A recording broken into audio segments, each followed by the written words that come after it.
Hello friends, welcome to our channel Shweta study point. Friends, कैसे हैं आप सभी? आशा करती हूँ कि आप सभी बहुत ही अच्छे होंगे। फ्रेंड्स, आज का हमारा टॉपिक है ऑब्जेक्टिव टाइप क्वेश्चंस। आज के हमारे इस वीडियो में हम एमए सेकेंड ईयर के 4th सेमेस्टर के paper number 3 gender and society के कुछ बहुत ही इम्पोर्टेंट ऑब्जेक्टिव क्वेश्चंस के विषय में जानेंगे। फ्रेंड्स, इससे पहले कि मैं वीडियो में आगे बढ़ूं, मैं आप सभी से रिक्वेस्ट करना चाहती हूं कि अगर आप मेरे चैनल पर नए हैं और आपने अभी तक मेरे चैनल को सब्सक्राइब नहीं किया है तो प्लीज़ पहले चैनल को सब्सक्राइब कर दीजिए और साथ ही साथ बेल आइकन को प्रेस कर दीजिएगा, जिससे कि आपको मेरी लेटेस्ट वीडियो की अपडेट मिल सके। तो फ्रेंड्स, चलिए ज़्यादा देर न करते हुए बढ़ते हैं वीडियो की ओर और जानते हैं उन ऑब्जेक्टिव टाइप क्वेश्चंस के विषय में। हमारा पहला क्वेश्चन यह है कि लिंग भेद का विचार किस प्रकार के भेद में शामिल किया जा सकता है? इसका सही उत्तर होगा सामाजिक व सांस्कृतिक में। कहने का मतलब यह है कि लिंग भेद का विचार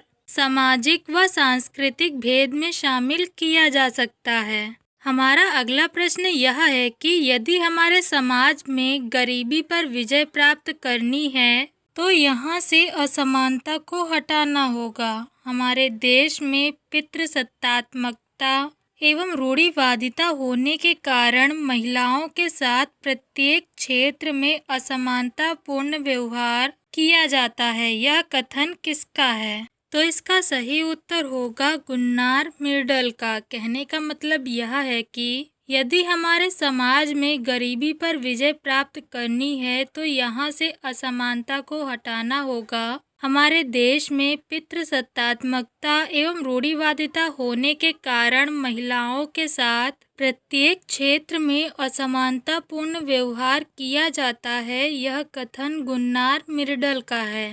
हमारा अगला प्रश्न यह है कि क्या पितृसत्तात्मक समाजों में पुरुषों का समाजीकरण बिल्कुल अलग ढंग से किया जाता है? तो इसका सही उत्तर होगा हाँ, पुरुषों से पुरुषोचित गुण की आशा की जाती है। दूसरे शब्दों में कहें तो हाँ, पितरात्मक समाजों में पुरुषों का समाजीकरण बिल्कुल अलग ढंग से किया जाता है। हमारा अगला प्रश्न यह है कि मानव मस्तिष्क की 3 प्रक्रियाओं में अचेतन प्रक्रिया, अवचेतन प्रक्रिया तथा चेतन प्रक्रिया की चर्चा हुई है। किस विद्वान ने इसकी चर्चा की है? तो इसका सही उत्तर होगा मनोवैज्ञानिक फ्रायड ने। कहने का मतलब यह है कि मानव मस्तिष्क की 3 प्रक्रियाओं में जो चेतन प्रक्रिया, अचेतन प्रक्रिया व अवचेतन प्रक्रिया की चर्चा हुई है वह चर्चा मनोवैज्ञानिक फ्रायड ने की है। हमारा अगला प्रश्न यह है कि भूवैज्ञानिकों के अनुसार सीनोजॉइक काल कितने भागों में विभक्त है? तो इसका सही उत्तर होगा 2 भागों में। कहने का मतलब यह है कि भूवैज्ञानिकों के अनुसार सीनोजॉइक काल 2 भागों में विभक्त है। हमारा अगला प्रश्न यह है कि भूगर्भ वैज्ञानिकों के अनुसार प्रतिनूतन काल को कितने उपभागों में विभक्त किया जा सकता है? तो इसका सही उत्तर होगा 3। कहने का मतलब यह है कि भूगर्भ वैज्ञानिकों के अनुसार प्रतिनूतन काल को 3 उपभागों में विभक्त किया जा सकता है।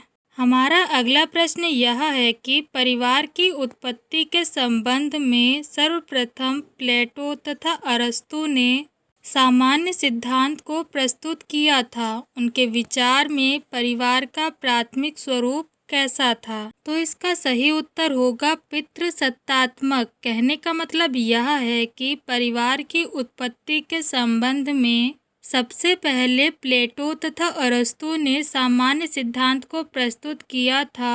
उसमें उनके विचार में परिवार का प्राथमिक स्वरूप पितृसत्तात्मक था। हमारा अगला प्रश्न यह है कि जब एक पुरुष एक ही स्त्री से विवाह करता है तो यह परिवार का कौन सा स्वरूप कहलाता है? तो इसका सही उत्तर होगा एक विवाही परिवार। कहने का मतलब यह है कि जब एक पुरुष एक ही स्त्री से विवाह करता है तो यह परिवार का एक विवाही स्वरूप कहलाता है। हमारा अगला प्रश्न यह है कि संयुक्त राष्ट्र संघ ने किस सन को अंतर्राष्ट्रीय महिला वर्ष के रूप में मनाया था? तो इसका सही उत्तर होगा वर्ष 1975 को। कहने का मतलब यह है कि संयुक्त राष्ट्र संघ ने वर्ष 1975 को अंतर्राष्ट्रीय महिला वर्ष के रूप में मनाया था।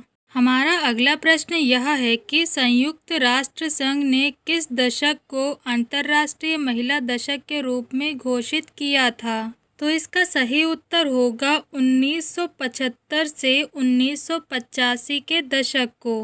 कहने का मतलब यह है कि संयुक्त राष्ट्र संघ ने 1975 से 1985 के दशक को अर्थात इन 10 वर्षों को अंतर्राष्ट्रीय महिला दशक के रूप में घोषित किया था। हमारा अगला प्रश्न यह है कि किस वर्ष को महिला सशक्तिकरण वर्ष के रूप में मनाया गया? तो इसका सही उत्तर होगा वर्ष 2001 को। कहने का मतलब यह है कि वर्ष 2001 को महिला सशक्तिकरण वर्ष के रूप में मनाया गया। हमारा अगला प्रश्न यह है कि हमारे देश में प्रतिवर्ष किस दिन को महिला दिवस के रूप में मनाया जाता है? इसका सही उत्तर होगा 8 मार्च को। कहने का मतलब यह है कि हमारे देश में प्रतिवर्ष यानी कि हर साल 8 मार्च को महिला दिवस के रूप में मनाया जाता है। हमारा अगला प्रश्न यह है कि लिंग भेद का आधार क्या है? तो इसका सही उत्तर होगा सामाजिक। कहने का मतलब यह है कि लिंग भेद का आधार सामाजिक है। हमारा अगला प्रश्न यह है कि बेकोफन व लुईस मॉर्गन ने परिवार के उद्विकास में कितने स्तरों का उल्लेख किया है? तो इसका सही उत्तर होगा 5 स्तरों का। कहने का मतलब यह है कि बेकोफन व लुईस मॉर्गन ने परिवार के उद्विकास में 5 स्तरों का उल्लेख किया है। फ्रेंड्स, ये थी जानकारी समाजशास्त्र के कुछ ऑब्जेक्टिव टाइप क्वेश्चंस के विषय में। आपको मेरे द्वारा दी हुई ये जानकारी कैसी लगी हमें कमेंट बॉक्स के जरिए ज़रूर बताएं।